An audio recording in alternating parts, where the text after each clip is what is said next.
السلام علیکم۔ Urdu horror story میں خوش آمدید۔ اگر آپ کے ساتھ کوئی پراسرار واقعہ پیش آیا ہو تو آپ اسکرین پر دیے گئے واٹس ایپ نمبر میں اپنا واقعہ بذریعہ ای میل یا وائس نوٹ کے ذریعے بھیج سکتے ہیں۔ ہم آپ کے نام کے ساتھ اس واقعے کو پروگرام میں ضرور شامل کریں گے۔ اب بڑھتے ہیں کہانی کی طرف۔ خوف کی لپیٹ پارٹ 2۔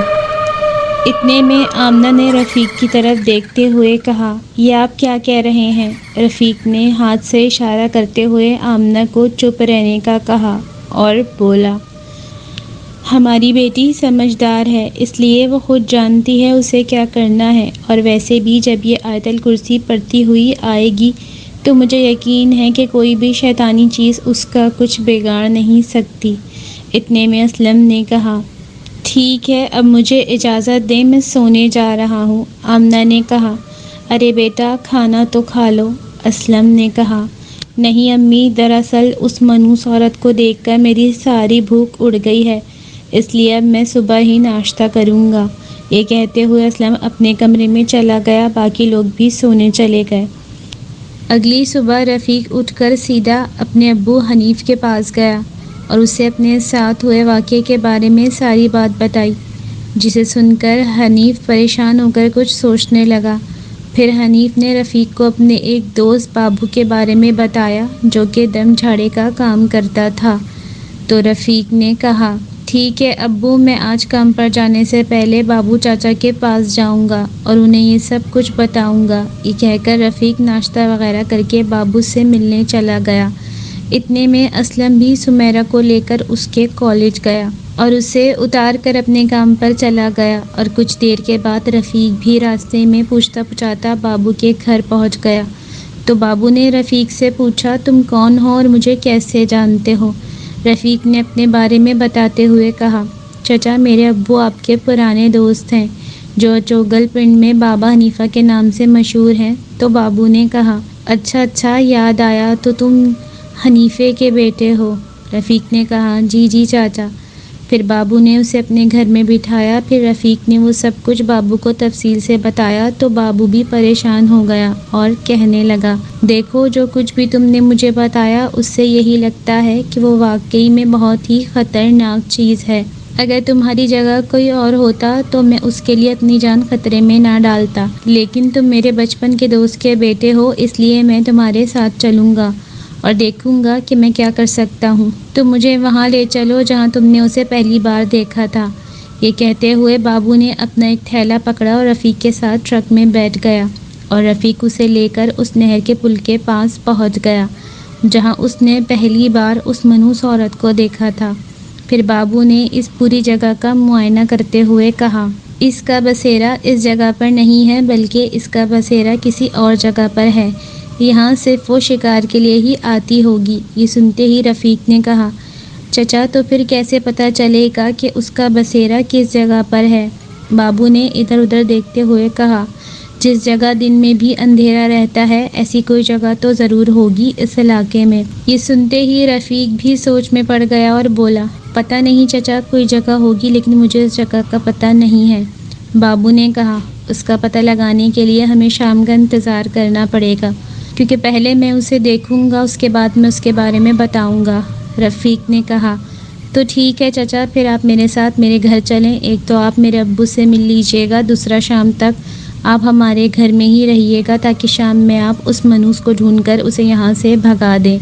یہ سنتے ہی بابو نے ہاں میں سر ہلاتے ہوئے کہا، ٹھیک ہے، کوشش کرتے ہیں، دیکھتے ہیں کیا ہو سکتا ہے۔ اس کے بعد رفیق بابو کو اپنے گھر لے گیا جہاں بابو نے بابا حنیف سے ملاقات کی اور دونوں دوست بچپن کی یادوں کو تازہ کرنے لگے۔ اس دوران رفیق اپنے کام پر چلا گیا۔ پھر جب دوپہر کے 2 بجنے کا وقت ہوا تو سمیرہ اپنی سہیلیوں کے ساتھ کالج سے گھر آ رہی تھی۔ تو اچوگل کراس کرتے ہوئے سمیرہ کی سب سہیلیاں اس سے جدا ہو کر اپنے اپنے گھروں کو جانے لگی۔ تو ایک وقت پر سمیرہ اکیلی رہ گئی اور اپنے گھر کی طرف جانے لگی۔ تو راستے میں سمیرہ کو ایسا محسوس ہوا کہ اس کے پیچھے پیچھے کوئی اور بھی چل رہا ہے۔ تو سمیرہ چلتے ہوئے بار بار اپنے پیچھے دیکھ رہی تھی۔ اتنے میں سمیرہ کو اچانک اپنے بائیں کان کے پیچھے ہوا سی محسوس ہوئی۔ تو سمیرہ کو لگا کہ کسی نے بالکل سمیرہ کے کان کے پیچھے تیزی سے سانس لیا ہے۔ تو سمیرہ نے چونک کر اپنے بائیں طرف دیکھا، وہاں کوئی نہیں تھا، لیکن سمیرہ بری طرح سے ڈر گئی اور تیزی سے گھر کی طرف جانے لگی۔ اتنے میں پھر سے سمیرہ کو محسوس ہوا کہ کوئی تیزی سے سمیرہ کے پیچھے چل رہا ہے، کیونکہ اس کے قدموں کی آواز بھی سمیرہ کے قدموں کے ساتھ ساتھ آ رہی تھی، لیکن سمیرہ نے جب بھی مڑ کر پیچھے دیکھا تو اسے کوئی نظر نہیں آیا۔ یہ دیکھتے ہوئے سمیرہ کے رونگٹے کھڑے ہونے لگے۔ اسی وقت سمیرہ نے جلدی سے آیت الکرسی پڑھنی شروع کر دی تو آہستہ آہستہ سے سمیرہ کے ساتھ جو قدموں کی آواز آ رہی تھی وہ تھم گئی اور سمیرہ جلدی سے گھر پہنچ گئی، لیکن سمیرہ نے اس بارے میں کسی سے کچھ نہیں کہا، کیونکہ سمیرہ کو لگ رہا تھا کہ اگر اس نے اس بارے میں کسی سے بھی بات کی تو وہ لوگ اس کو گھر سے اکیلا باہر جانے سے روک دیں گے۔ یہ سوچتے ہوئے سمیرہ اپنے کمرے میں جا کر لیٹ گئی اور جو اس کے ساتھ راستے میں ہوا اس کے بارے میں سوچنے لگی۔ اتنے میں آمنہ سمیرہ کے پاس آئی اور اس نے سمیرہ سے کہا، کیا ہوا بیٹی، سب ٹھیک تو ہے نا؟ راستے میں کوئی پریشانی تو نہیں ہوئی؟ سمیرہ نے دکھاوے کی مسکراہٹ چہرے پر لاتے ہوئے کہا، جی امی، سب ٹھیک ہے۔ اور راستے میں مجھے کیا ہونا تھا، میں تو اپنی سہیلیوں کے ساتھ تھی۔ سچ پوچھیں تو سہیلیوں کے ساتھ واپس آنے میں بہت مزہ آتا ہے، ہم سب گپے لگاتے ہوئے آتے ہیں۔ یہ سن کر آمنہ نے کہا، اچھا ٹھیک ہے، چلو کھانا لگ گیا ہے، کھا لو، اس سے پہلے اپنے دادا ابو اور ان کے دوست سے بھی سلام دعا کر لو، آج تو تم نے کسی سے بھی سلام نہیں لیا۔ سمیرہ نے کہا، جی امی، دراصل میں بھول گئی تھی، ابھی دادا ابو کے پاس جاتی ہوں۔ یہ کہتے ہوئے سمیرہ اپنے دادا کے پاس پہنچی تو اس نے اپنے دادا اور ان کے دوست سے سلام دعا کی تو بابو نے سمیرہ کے سر پر پیار دیتے ہوئے اچانک اپنا ہاتھ پیچھے کھینچ لیا اور حیرانی سے سمیرہ کی طرف دیکھنے لگا۔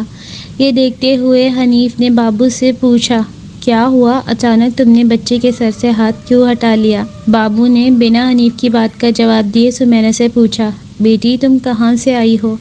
سمیرہ نے کہا، میں تو اپنے کالج سے آئی ہوں، لیکن آپ مجھے ایسے کیوں دیکھ رہے ہیں؟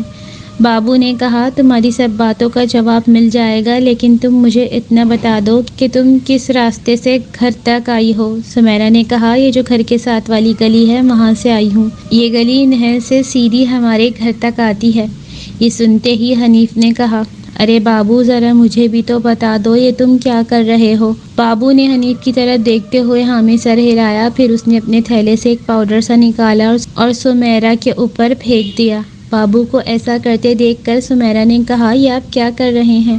میرے سارے کپڑوں پر مٹی پھینک دی، آپ کہیں پاگل تو نہیں ہیں؟ اتنے میں حنیف نے بھی بابو کو ڈانٹتے ہوئے کہا، ارے یہ کیا پاگل پن ہے بابو؟ لیکن اس دوران بابو سمیرہ کے گرد گھوم رہا تھا اور سمیرہ کے پیچھے سے گزرتے ہوئے بابو کی نظر سمیرہ کے بائیں کاندھے پر پڑی تو بابو نے حنیف سے کہا، حنیف ذرا ادھر آ کر دیکھو۔ یہ سنتے ہی حنیف اپنی جگہ سے اٹھا اور بابو کے بتائے ہوئے اشارے کے مطابق سمیرہ کے کاندھے کو دیکھنے لگا تو اچانک حنیف چونک کر پیچھے ہٹتے ہوئے بولا، یہ کیا ہے؟ بابو نے کہا، تم خود دیکھ سکتے ہو، ایسا لگتا ہے کہ اس بچی کا سامنا ابھی کچھ دیر پہلے ہی اس چیز سے ہو چکا ہے، یہ اسی منحوس عورت کے ہاتھ کا نشان ہے جو کہ اس بچی کے کاندھے پر ہے۔ بابو کی یہ بات سنتے ہی سمیرہ حیرانی سے مڑ کر اپنے کاندھے کو دیکھنے کی کوشش کرنے لگی، لیکن اسے ٹھیک سے کچھ نظر نہیں آ رہا تھا۔ اس دوران حنیف بھی حیرانی سے اس ہاتھ کے نشان کو دیکھتے ہوئے بولا، یہ ہاتھ کا نشان تو بہت بڑا ہے۔ بابو نے کہا، ہاں، اور اس سے ثابت ہوتا ہے کہ وہ کوئی چھوٹی موٹی چیز نہیں ہے بلکہ بہت ہی زیادہ خطرناک چیز ہو سکتی ہے۔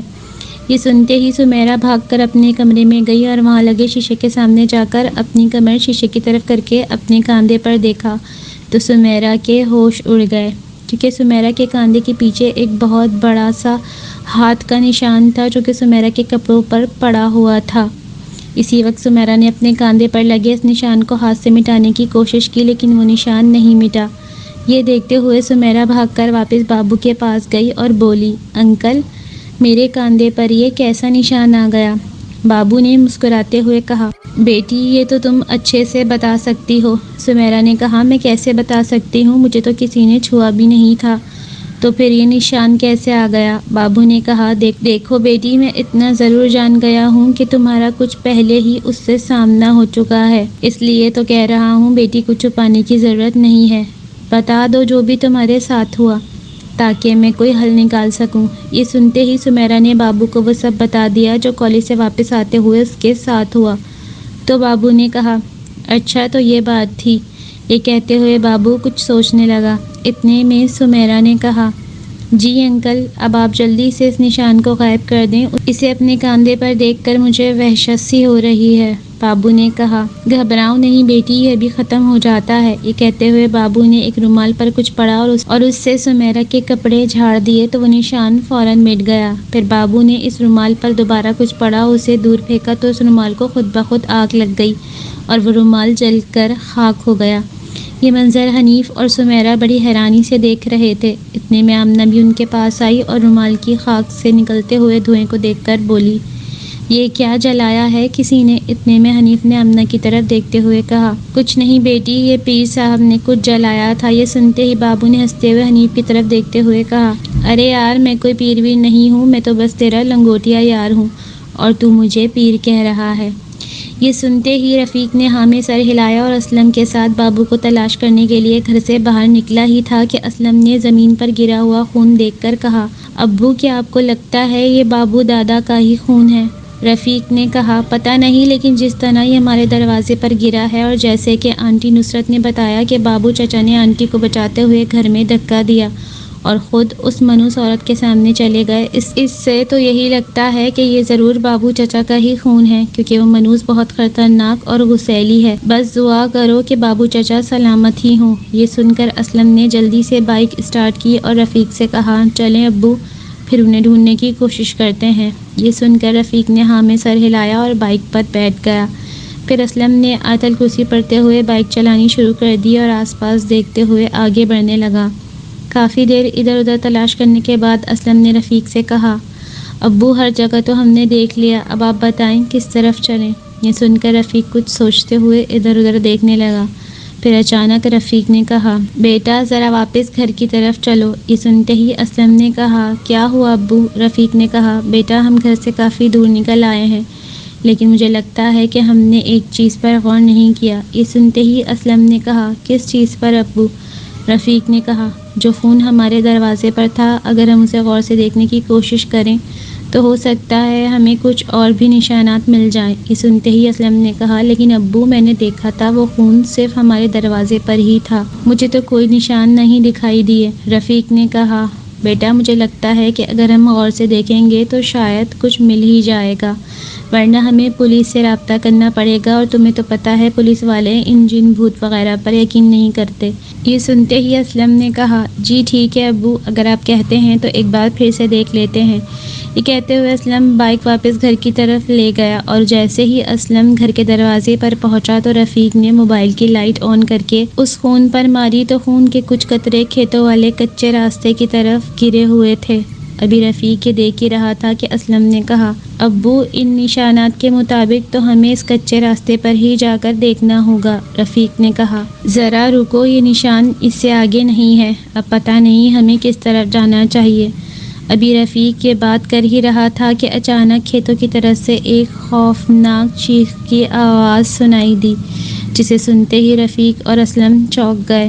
پھر اسلم نے رفیق کی طرف حیرانی سے دیکھتے ہوئے پوچھا، یہ کیسی آواز تھی ابو؟ رفیق نے کہا، پتہ نہیں بیٹا، لیکن آواز کھیتوں کی طرف سے آئی ہے۔ یہ کہتے ہوئے رفیق کھیتوں کی طرف دیکھنے لگا۔ اتنے میں اسلم نے کہا، ابو مجھے لگتا ہے کہ ہمیں کھیتوں میں جا کر دیکھنا ہوگا۔ یہ سن کر رفیق نے ڈرتے ہوئے کہا، لیکن بیٹا وہاں خطرہ بھی ہو سکتا ہے، کہیں وہ منحوس ان کھیتوں میں ہی نہ ہو۔ یہ کہتے ہوئے رفیق کھیتوں کے راستے سے پیچھے ہٹنے لگا تو اسلم نے کہا، ابو آپ اتنا ڈر کیوں رہے ہیں؟ ہم آیت الکرسی پڑھتے ہوئے جائیں گے، کچھ نہیں ہوگا۔ چلیے ابو، رفیق نے کہا۔ بیٹا مجھے اپنی فکر نہیں ہے، بلکہ میں اس لیے کہہ رہا ہوں کہ کہیں تمہیں کوئی نقصان نہ ہو جائے۔ اسلم نے کہا، ابو کچھ نہیں ہوگا مجھے، ویسے بھی بابو دادا نے ہم لوگوں کے لیے ہی خود کو مشکل میں ڈال لیا ہے، اور اب ہمارا فرض بنتا ہے کہ ہم انہیں ڈھونڈ کر واپس لائیں، پتہ نہیں وہ بیچارے کس حال میں ہوں گے۔ یہ سنتے ہی رفیق نے کہا، چلو بیٹا اب ہم انہیں واپس لے کر ہی آئیں گے۔ یہ کہتے ہوئے رفیق اسلم کے ساتھ بائک پر بیٹھ گیا اور دونوں کھیتوں کی طرف جانے لگے۔ ابھی وہ دونوں کچھ ہی دور پہنچے تھے کہ اسلم کو محسوس ہوا کہ اس کی بائک کے پیچھے کوئی اور بھی آ رہا ہے۔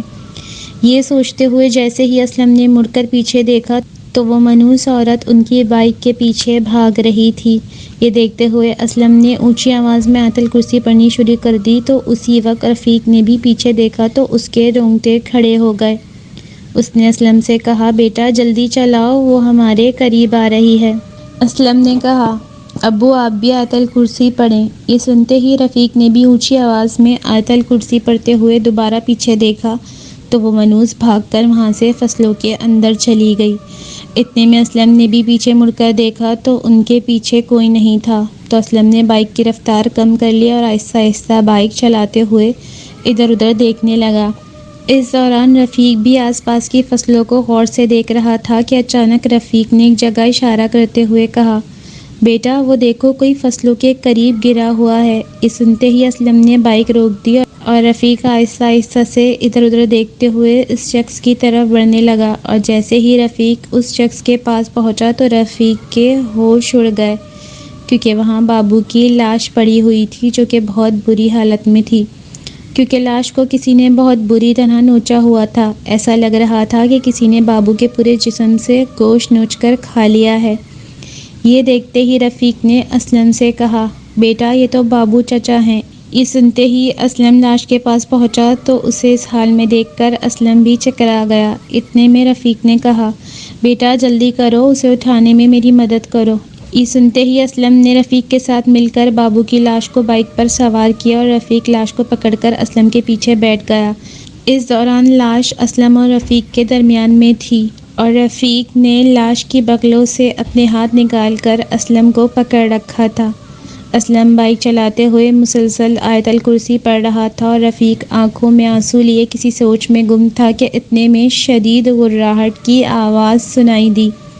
اسی وقت اسلم نے چونک کر ایک سائیڈ پر دیکھا، وہ منحوس فصلوں میں اسلم کی بائک کے ساتھ ساتھ بھاگ رہی تھی، لیکن وہ اسلم کے قریب نہیں آ رہی تھی۔ اتنے میں اسلم نے رفیق سے کہا، ابو مجھے مضبوطی سے پکڑے رہیں، میں رفتار بڑھانے لگا ہوں۔ یہ سنتے ہی رفیق نے ویسا ہی کیا اور مضبوطی سے اسلم کو پکڑے رکھا۔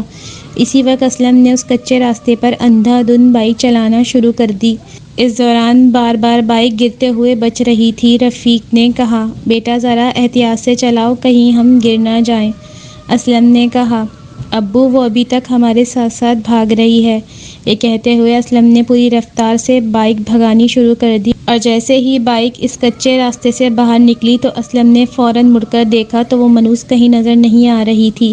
اسی وقت اسلم نے بائک گھر کے دروازے کے پاس جا کر روک دی اور دونوں باپ بیٹا بابو کی لاش اٹھا کر گھر کے اندر لے گئے۔ اسی وقت گھر میں صفِ ماتم بچھ گئی۔ پھر رفیق نے گھر والوں کو وہ سب کچھ بتایا جو کہ بابو کو ڈھونڈتے ہوئے ان کے ساتھ ہوا، تو سارے گھر والے بہت بری طرح ڈر گئے۔ اتنے میں حنیف نے روتے ہوئے بابو کی لاش کی طرف دیکھا اور بولا، میرے جگری دوست، تو نے میرے خاندان کو بچاتے ہوئے اپنی جان کو قربان کر دیا، تیرا یہ احسان کیسے چکاؤں گا، کاش تیری جگہ میں مر جاتا۔ یہ کہتے ہوئے حنیف زاروں قطار رونے لگا۔ اتنے میں اسلم نے جلدی سے فون نکالا اور پولیس کو اطلاع دی تو پولیس نے کہا، ہم کچھ ہی دیر میں پہنچتے ہیں۔ اس دوران رفیق نے روتے ہوئے اپنے ابو کو دلاسا دیتے ہوئے کہا، ابو آپ کے دوست ہمیں بچاتے ہوئے شہید ہو گئے ہیں، آپ خود کو سنبھالیں، اگر آپ اس طرح روئیں گے تو ہمیں حوصلہ کون دے گا۔ حنیف نے کہا، بیٹا میرا دوست جو کچھ دیر پہلے میرے ساتھ مل کر کھانا کھا رہا تھا، وہ اچانک اس طرح دنیا سے رخصت ہو جائے گا، میں نے یہ سوچا بھی نہیں تھا۔ بیچارہ ہمارے بلاوے پر یہاں آیا اور اپنی جان گنوا بیٹھا، اگر مجھے پتا ہوتا تو میں اسے کبھی یہاں آنے نہیں دیتا۔ یہ کہتے ہوئے حنیف اور زیادہ رونے لگا، اور باقی گھر والے بھی بابو کی لاش کو دیکھ کر بار بار رو رہے تھے۔ پھر کچھ دیر بعد دروازے پر دستک ہوئی تو اسلم نے باہر جا کر دیکھا تو باہر پولیس کی گاڑی کھڑی تھی۔ پھر اسلم پولیس والوں کو بابو کی لاش کے پاس لے گیا۔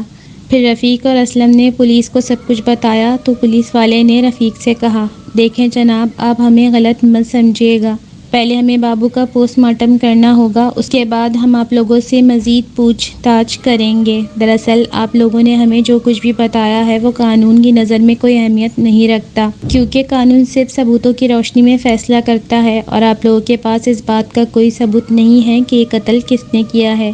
یہ سنتے ہی اسلم نے کہا، لیکن انسپکٹر صاحب، ہم نے اس منحوس عورت کو اپنی آنکھوں سے دیکھا ہے، وہ جب سے یہاں آئی ہے تب سے ہی لوگوں کو تنگ کر رہی ہے، یہ پکا اسی عورت کا کام ہے۔ یہ سنتے ہی انسپکٹر نے اپنے ہی ایک پولیس والے بندے خالد کی طرف عجیب طریقے سے دیکھا، تو خالد نے انسپکٹر سے کہا، سر جی، میں نے پہلے بھی آپ کو بتایا تھا نا کہ ایسی ہی ایک عورت میں نے بھی دیکھی تھی جو کسی کو پکڑ کر نہر میں ڈبو رہی تھی، لیکن آپ نے مجھے پاگل کہہ کر خاموش کروا دیا تھا، تو دیکھ لو آج یہ لوگ بھی ویسی ہی عورت کے بارے میں آپ کو بتا رہے ہیں۔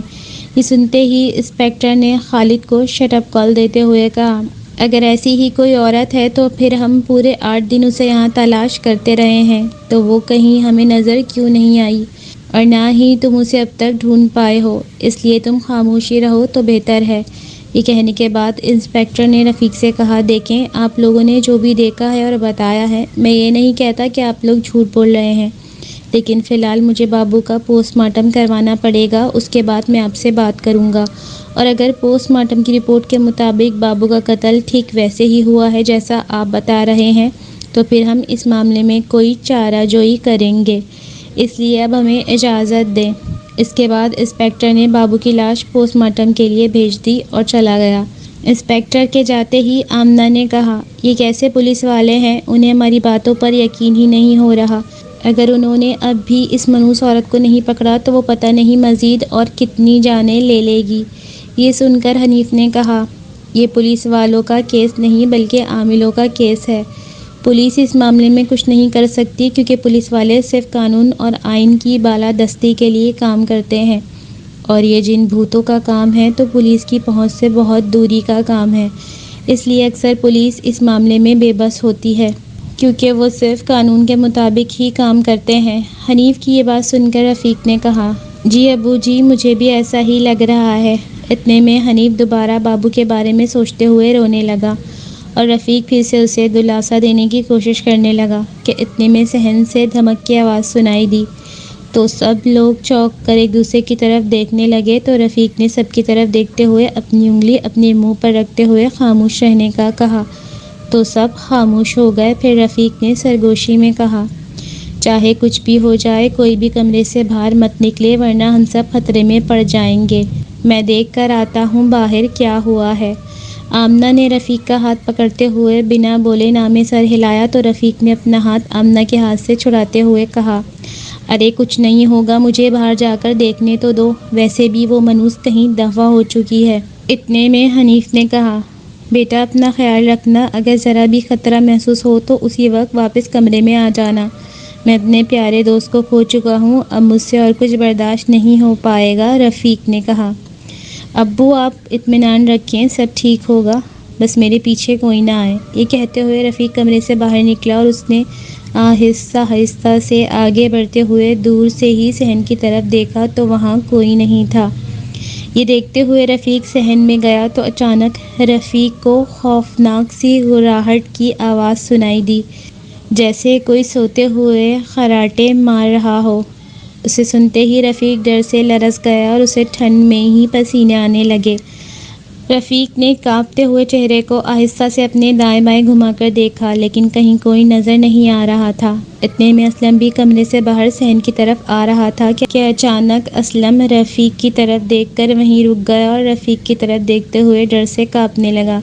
اسی دوران رفیق نے اسلم کی طرف دیکھتے ہوئے اشارے سے پوچھا، کیا ہوا؟ لیکن اسلم مسلسل ڈرتے ہوئے رفیق کے سر سے اوپر دیکھ رہا تھا۔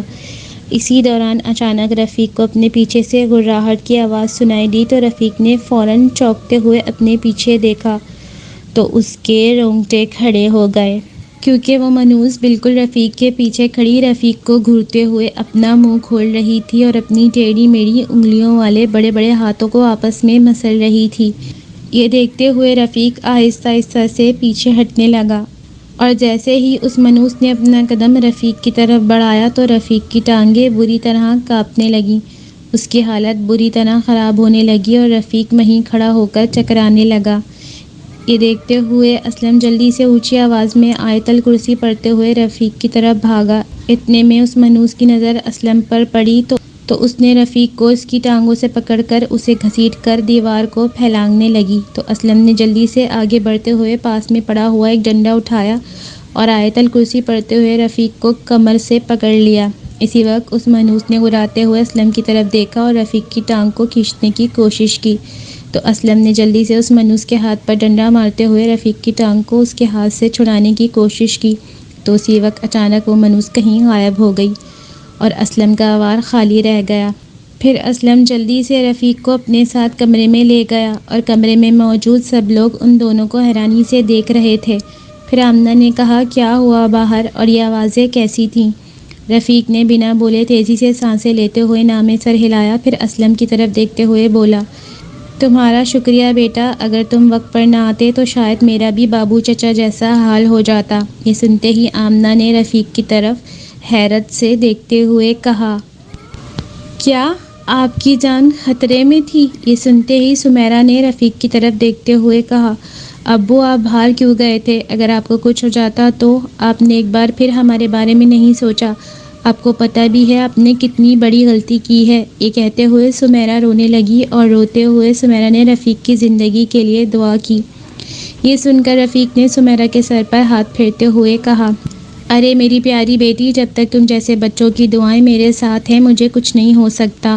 اور دیکھو تمہارا بھائی شیر کی طرح ہے اور مجھے اس منحوس کے شکنجے سے چھڑا کر واپس لے آیا۔ یہ کہتے ہوئے رفیق نے اسلم کو تھپکی دی تو اسلم نے کہا، ابو ایسی کوئی بات نہیں ہے، وہ تو بس اللہ کی مہربانی۔ آیت الکرسی پڑھتے ہوئے میں اس شیطان کی طرف بڑھا تو اچانک مجھ میں خاص طاقت آ گئی، اس لیے میں اسے بھگانے میں کامیاب ہو گیا، ورنہ ڈر تو مجھے بھی لگ رہا تھا کیونکہ وہ منحوس ہے ہی اتنی بھیانک۔ رفیق نے کہا، ہاں یہ تو ہے، جب میں اسے دیکھتا ہوں تو پتہ نہیں مجھے کیا ہو جاتا ہے، مجھے ایسا لگتا ہے کہ جیسے میرا دل و دماغ کام کرنا چھوڑ گیا ہے۔